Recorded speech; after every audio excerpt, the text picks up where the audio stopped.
ABP અસ્મિતાના અહેવાલની પાટણમાં ધારદાર અસર। કેનાલમાં ગાબડા અંગે એબીપી અસ્મિતાના અહેવાલની અસર થઈ।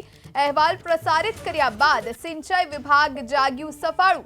રાજનગર અને પદમનાથમાંથી નીકળતી કેનાલનું સમારકામ શરૂ કરવામાં આવ્યું છે।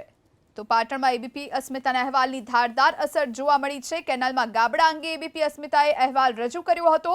અહેવાલ પ્રસારિત કર્યા બાદ સિંચાઈ વિભાગ સફાળું જાગ્યું અને કામગીરી શરૂ કરવામાં આવી છે। પાટણના વોર્ડ નંબર 10 માં આવેલી સિંચાઈ વિભાગની કેનાલનો એબીપી અસ્મિતા દ્વારા અહેવાલ પ્રસારણ કરવામાં આવ્યો હતો।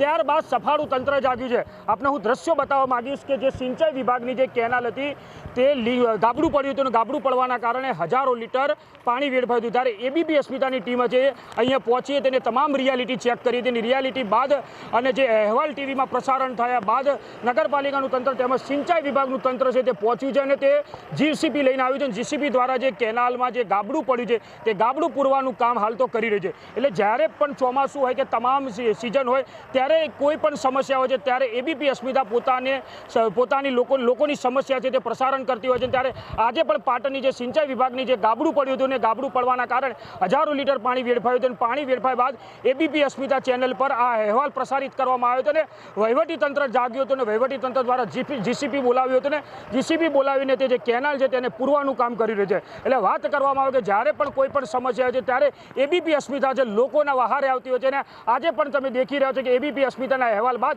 તંત્ર જાગ્યું છે અને કેનાલ પૂરવાનું કામ કરી રહ્યું છે। એજાજ મંસૂરી, એબીપી અસ્મિતા।